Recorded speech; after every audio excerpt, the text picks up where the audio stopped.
বন্ধুরা, আপনারা কি কখনো হাত না লাগিয়ে শুধুমাত্র পেঁয়াজের সাহায্যে টয়লেট পরিষ্কার করে দেখেছেন? আর তাছাড়া প্রেসার কুকারের মধ্যে কাপড় শুকোনোর ক্লিপ লাগিয়ে দেখেছেন কি হতে পারে? এমনই কিছু ইউজফুল টিপস অ্যান্ড ট্রিক্স আজকে আমি আপনাদের সাথে শেয়ার করব, যেগুলো জানা থাকলে আপনাদের প্রত্যেকটি কাজ খুব সহজ হয়ে যাবে, নিজের জন্য টাইম বাঁচাতে পারবেন, অনেকখানি সাশ্রয়ও করে নিতে পারবেন। তো চলুন চটপট করে আজকের ভিডিওটি শুরু করা যাক। বন্ধুরা, আমরা যখন বাজার থেকে অনেক বেশি পরিমাণের আলু কিনে আনি তখন দেখবেন সেই আলু পচে যায়। আর যা গরম পড়েছে এই গরমে আলু পচে যাওয়াটাও স্বাভাবিক। আলু পচে গেলে আলুগুলো নষ্ট হয়ে যায়, নষ্ট হয়ে গেলে আমাদের অনেক গায়ে লাগে। আর তাছাড়া দেখবেন ঝুড়ির মধ্যে একটা আলু পচলে বাকি আলুগুলোও পচতে শুরু করে। তো সেক্ষেত্রে বন্ধুরা, আলুগুলো আমরা কিভাবে সংরক্ষণ করে রাখবো যাতে আলুগুলো পচবে না বা নষ্ট হবে না, আর আমরা দীর্ঘদিন স্টোর করে রাখতে পারবো, খেতে পারবো, কোনো অসুবিধা হবে না। তার জন্য কি করতে হবে, নিয়ে নিতে হবে পেপার। এবার কি করব, এই পেপারের ছোট ছোট টুকরো আমি কেটে নেব। পেপারের ছোট ছোট টুকরো কেটে নেওয়ার পরে সেই টুকরোগুলোকে আলুর ঝুড়ির মধ্যে দিয়ে রাখতে হবে। তাহলে দেখবেন বন্ধুরা, আপনারা যত খুশি তত আলু কিনে এনে স্টোর করে রাখতে পারবেন। আলুগুলো পচবে না, খারাপ হবে না, নষ্ট হবে না, কিচ্ছু হবে না। অনেক সময় দেখা যায় আলুর মধ্যে অঙ্কুর বেরিয়ে যায়, তো অঙ্কুরও বেরোবে না।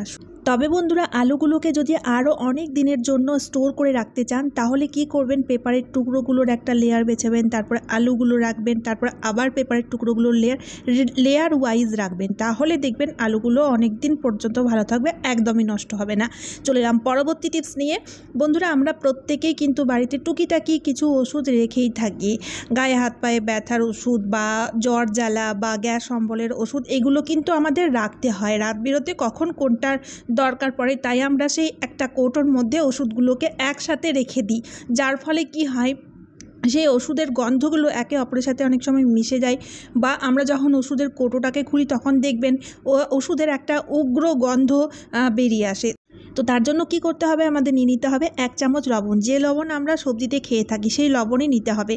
আর সেই লবণটাকে দেখুন এইভাবে ওষুধের প্যাকেটগুলোর মধ্যে, মানে ওষুধের বক্সের মধ্যে এইভাবে ছড়িয়ে রেখে দিতে হবে। তাহলে দেখবেন বন্ধুরা, সেই ওষুধের বক্স থেকে আর কোনো ওষুধের উগ্র গন্ধও পাবেন না, আর একটা ওষুধ আর একটা ওষুধের যে গন্ধ সেটাও মিশবে না। আশা করছি ট্রিকটি কাজে দেবে। চলে এলাম পরবর্তী টিপস নিয়ে। বন্ধুরা, আমাদের মধ্যে এরকম অনেকেই রয়েছে যারা বড় বড় নেলস রাখতে পছন্দ করে, আর বড় বড় নেলস রাখলে দেখতেও বেশ সুন্দর লাগে। কিন্তু একটা সমস্যা হয়, যখন নেলসগুলো বড় হয় তখন দেখবেন সেই নেলসগুলো ভেঙে যায়। অনেকেই এমন রয়েছে বড় নেলস রাখতে খুব পছন্দ করে, কিন্তু নেলসগুলো ভেঙে যায়। তো সেক্ষেত্রে বন্ধুরা, আপনারা একটা ছোট্ট ট্রিক বলে দিচ্ছি। এখানে দেখুন আমি নিয়েছি রসুনের একটা কোয়া, রসুনটাকে ছিলে নিয়েছি। আর সেই রসুনটাকে ছিলে নেওয়ার পরে যদি নখের মধ্যে এইভাবে ঘষে নিতে পারেন তাহলে দেখবেন সেই নখগুলো খুব শক্ত হয়ে যাবে। তো আপনি যদি বড় বড় নেলস রাখতে পছন্দ করেন তাহলে এই ট্রিকটি একবার ট্রাই করে দেখতে পারেন, খুব ভালো কাজ দেয়। তো এখানে দেখতেই পাচ্ছেন বন্ধুরা, এইভাবে আমি রসুনটাকে নেলসের মধ্যে ঘষে নিলাম। ঘষে নেওয়ার পরে এবার কিন্তু হাতটাকে আমরা ধোবো না। মোটামুটি আধ ঘন্টার জন্য এইভাবেই রসুনের রসটা হাতের মধ্যে লাগিয়ে রাখতে হবে। তাহলে দেখবেন নেলস ভেঙে যাওয়ার যে একটা সমস্যা সেটা কিন্তু একদমই থাকবে না। আশা করছি ট্রিকটি কাজে দেবে। চলে এলাম পরবর্তী টিপস নিয়ে। বন্ধুরা, প্রেশার কুকার তো প্রত্যেক ঘরে ঘরে ইউজ হয়, আর অনেক সময় দেখা যায় কুকারের ঢাকনার মধ্যে যে রাবার লাগানো থাকে সেই রাবারটা নষ্ট হয়ে যায় বা অনেক লুজ হয়ে যায়, ঢাকনার মধ্যে আর লাগানোই যায় না, বা কোথাও দিয়ে ক্র্যাক হয়ে যায়, তখন আমরা সেই রাবারটাকে ফেলে দিই। কিন্তু বন্ধুরা, এই রাবারটাকে আমরা ফেলবো না। অ্যাজ এ অর্গানাইজার এই রাবারটার ইউজ আমরা খুব ভালো মতো নিতে পারি। তো দেখতেই পাচ্ছেন বন্ধুরা, এখানে আমার কাছে রয়েছে অনেকগুলো ক্লোথ ক্লিপ, মানে কাপড় শুকোনোর ক্লিপ। এই ক্লিপগুলো তো আমরা ইউজ করি, কিন্তু রাখার ঠিকঠাক জায়গা পাই না বা ঠিকঠাক মতো করে রাখতে পারি না, যার ফলে কি হয়, এই ক্লিপগুলো হারিয়ে যায়। আর ছোট জিনিস দেখবেন খুব তাড়াতাড়ি হারিয়ে যায়। তো সেক্ষেত্রে বন্ধুরা, এই ক্লিপগুলোকে যদি এই রাবারের মধ্যে এইভাবে লাগিয়ে রাখা যায় তাহলে দেখবেন ক্লিপগুলোকে আমরা খুব সুন্দর পরিপাটি করে রাখতে পারবো। দেখুন কত সুন্দর অর্গানাইজ করে রাখা হচ্ছে। এর ফলে কি হবে, ক্লিপগুলো একদমই হারাবে না। আর দ্বিতীয়ত হচ্ছে, দেখুন রাবারটাকে আমরা খুব সহজেই দেখুন হাতের মধ্যে এইভাবে ঢুকিয়ে নিয়ে যখন আমরা কাপড় শুকাবো তখন একটা একটা ক্লিপ বের করে খুব সহজেই আমরা কাপড়ের মধ্যে লাগাতে পারবো। আবার কাপড়গুলো ওঠানোর সময় যখন শুকিয়ে যাবে কাপড়গুলো উঠাবো তখন কিন্তু ক্লিপগুলো এইভাবে আমরা খুব সহজেই রাবারের মধ্যে রেখে নিতে পারবো। আর এই যে দেখুন, রাবারটাকে আমরা যে কোনো জায়গায় খুব সুন্দর মতো এভাবে হ্যাং করে রাখতে পারবো। তাই এবার থেকে প্রেসার কুকারের বাতিল করার আর রাবার কখনোই ফেলবেন না। চলে এলাম পরবর্তী টিপস নিয়ে। দেখুন বন্ধুরা, আমার কাছে রয়েছে কাবলি চানা। আর শুধু কাবলি চানা বলেই নয়, মটর বা ছোলাগুলো হয় সেগুলো কিন্তু আমরা খুব কমই খেয়ে থাকি, কখনো কখনো আমরা রান্না করে থাকি, যার ফলে কি হয় এগুলোতে পোকা ধরে যায়। পোকা ধরে গেলে খেতেও ভালো লাগে না, টেস্টও ভালো থাকে না, তাই আমাদের ফেলে দিতে হয়। তাই বন্ধুরা, যখনই আপনারা কাবলি চানা বা কাবলি ছোলা বা মটর এই জাতীয় ডালগুলো যখনই আনবেন যার ইউজ খুব কম হয়ে থাকে, সেগুলোকে আমরা কিভাবে স্টোর করে রাখবো যাতে পোকা টোকা না ধরে, তার জন্য কি করতে হবে, অল্প একটু হলুদ নিতে হবে। আর অল্প একটু হলুদ মিশিয়ে যদি এইভাবে কৌটোর মধ্যে রেখে দিতে পারেন, তাহলে দেখবেন সেই ডালের মধ্যে বা কাবলি ছোলার মধ্যে কোনো কিছুর মধ্যে কিন্তু, বা যে কোনো ডালের মধ্যে পোকা কিন্তু একদমই ধরবে না, কারণ হলুদের মধ্যে রয়েছে অ্যান্টিফাঙ্গাল অ্যান্টিব্যাকটেরিয়াল গুণ। চলে এলাম পরবর্তী টিপস নিয়ে। বন্ধুরা দেখুন, এখানে আমি সসপ্যানে 1 বাটি মতো জল গরম করতে বসিয়েছি। এবার কি করব, নিয়ে নেবো একটা কর্পূর, আর সেই কর্পূরটাকে এভাবে একটু গুঁড়ো করে আমি এই জলের মধ্যে মিশিয়ে দিলাম। এবার কি করব, এই জলটাকে একটু ফুটিয়ে নেব। ঠিক আছে, এই জলটা যখন ফুটে উঠবে তখন আমরা এর মধ্যে দিয়ে দেবো পেঁয়াজের খোসা। তো পেঁয়াজ তো আমাদের সবজির জন্য প্রত্যেক দিনই কাটতে হয়, আর পেঁয়াজের যে খোসাগুলো রয়েছে সেগুলো কিন্তু আমরা ফেলেই দিই।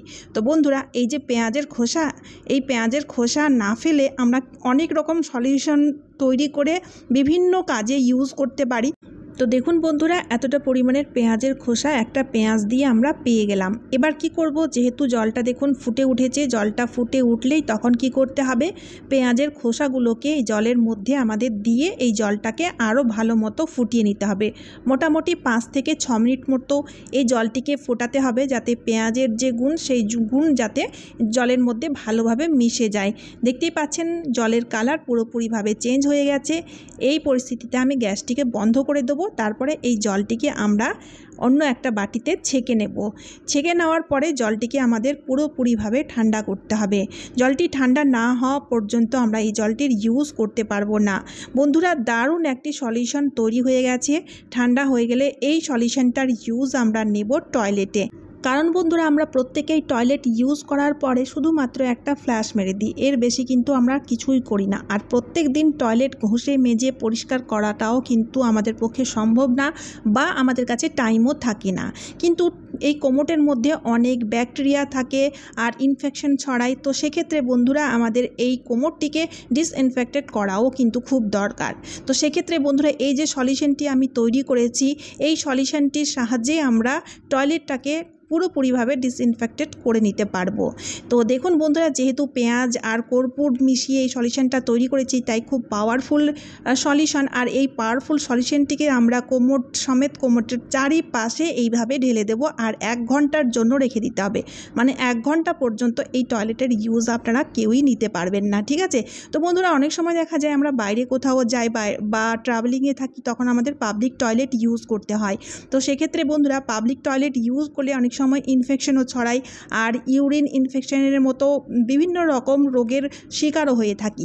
তো আপনারা বাইরে কোথাও বেরোনোর আগে যদি একটা ছোট স্প্রে বোতলের মধ্যে এই সলিউশনটি ভরে ক্যারি করতে পারেন, আর পাবলিক টয়লেট ইউজ করার আগে যদি সেই টয়লেটের মধ্যে স্প্রে করে দিয়ে তারপরে সেই টয়লেটটা ইউজ করতে পারেন, তাহলে দেখবেন কোনো রকম ইনফেকশন হওয়ার ভয় থাকবে না।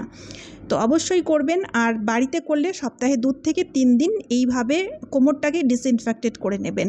তো বন্ধুরা, 1 ঘন্টা রাখার পরে 1 মগ জল ঢেলে দেবেন আর ফ্লাশ করে দেবেন, তাহলেই দেখবেন বন্ধুরা আপনাদের টয়লেটটি পুরোপুরিভাবে ডিসইনফেক্টেড হয়ে যাবে। চলে এলাম পরবর্তী টিপস নিয়ে। বন্ধুরা, আমরা যেখানে চাল ডাল মশলাপাতি রেখে থাকি, মানে গ্রসারির জিনিসগুলো যেখানে আমরা রেখে থাকি, সেখানে অনেক সময় দেখা যায় টিকটিকি, আরশোলা বা পিঁপড়ের প্রচুর উপদ্রব দেখা যায়। আর এখন যেহেতু গরমকাল, তাই গরমকালের কথা তো আর বলতেই নেই। তো সেক্ষেত্রে বন্ধুরা, এই কৌটোগুলো আমরা যেখানেই রাখবো, কোনো ক্যাবিনেটে রাখলে ক্যাবিনেটে বা কোনো সেলফে, যেখানেই আপনারা রাখছেন না কেন, সেখানে একটা ছোট্ট কাজ আপনারা করে নেবেন। তো এখানে দেখুন বন্ধুরা, আমি নিয়েছি তেজপাতা। তেজপাতার যেই উগ্র গন্ধ, সেই উগ্র গন্ধ বিশেষ করে আরশোলারা একদমই সহ্য করতে পারে না। তাই এখানে আমি কি করব, 1 থেকে 2টো তেজপাতা নিলেই হবে। তেজপাতাগুলোকে এই কৌটোর ফাঁকে ফাঁকে যদি আমরা রেখে দিতে পারি, তাহলেই দেখবেন বন্ধুরা আরশোলা, টিকটিকি বা যে কোনো ধরনের ইনসেক্ট কোনো মতেই সেই গ্রসারি ক্যাবিনেটের মধ্যে আসতেই পারবে না। তাই বন্ধুরা, গ্রসারি রাখার সময় অবশ্যই এই ছোট্ট কাজটি আপনারা করে নেবেন, তাহলে আপনারা সেফ থাকবেন। এই ছোট ছোট ট্রিকগুলো দেখুন আমাদের নিত্য প্রয়োজনীয় জীবনে কত কাজ দিচ্ছে। তো চলুন বন্ধুরা, আজকের মতো এই পর্যন্ত। আশা করি ভিডিওটি ভালো লেগেছে। ভিডিওটি ভালো লাগলে লাইক, শেয়ার, কমেন্ট করতে একদমই ভুলবেন না। তারই সাথে চ্যানেলটিকে সাবস্ক্রাইবও করে নিতে হবে। তো চলুন, আবারও দেখা হচ্ছে অন্য কোনো নতুন ভিডিওতে। আপনারা সবাই খুব ভালো আর সুস্থ থাকবেন। টাটা বন্ধুরা।